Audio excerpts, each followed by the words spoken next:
Good morning and welcome to this Holy Saviour Wednesday reflection. Last Friday was the day on which we traditionally remember Mary Magdalene, sometimes simply referred to as the Magdalene. There has been much said about Mary, who originates from the fishing village of Magdala. It is said that she was not a woman that you would want to know, and she has been called a prostitute.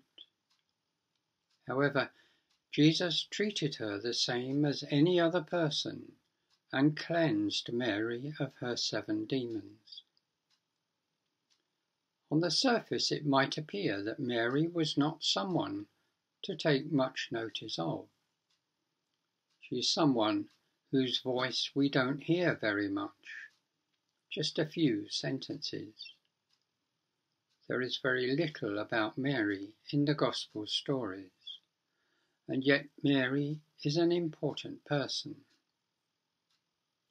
The New Testament includes a large number of women who tend to appear in prominent roles. The most prominent among them is Mary Magdalene. She appears in the 4 canonical Gospels. This is not true for the 5 of the 12 apostles. It is interesting that Peter always appears first in the list of male followers, a recognized leadership role.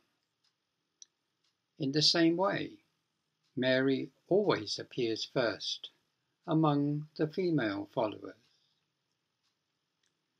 Mary is among the women who followed Jesus to provide for him when he was in Galilee. It has been suggested that Mary financially supported Jesus.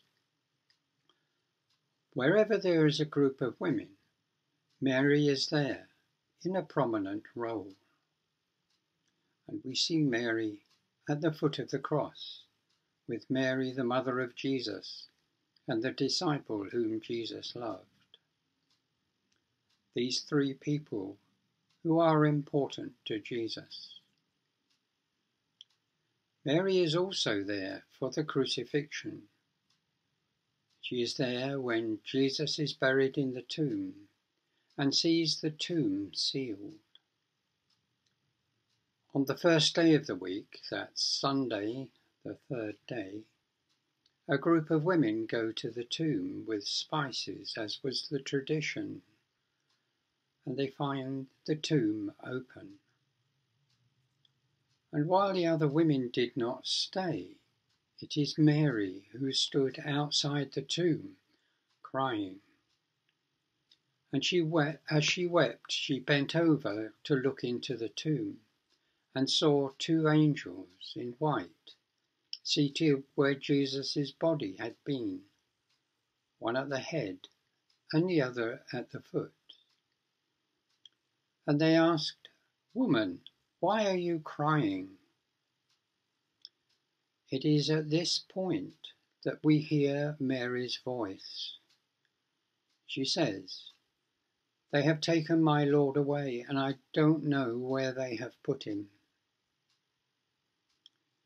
Mary turns and sees Jesus, and is the first to see the resurrection. And she is told to go and tell the disciples.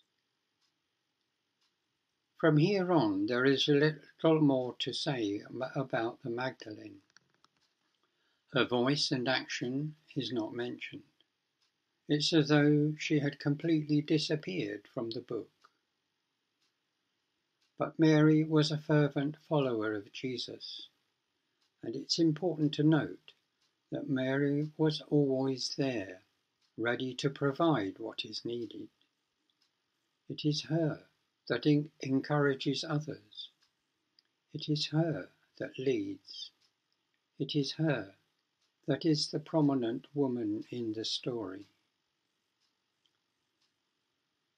I sometimes wonder quite how the story of women in our century will be written. And what will that tell the people reading the story? Thank you for being with me this morning. The hymn that I have chosen this week is, O Jesus, I have promised.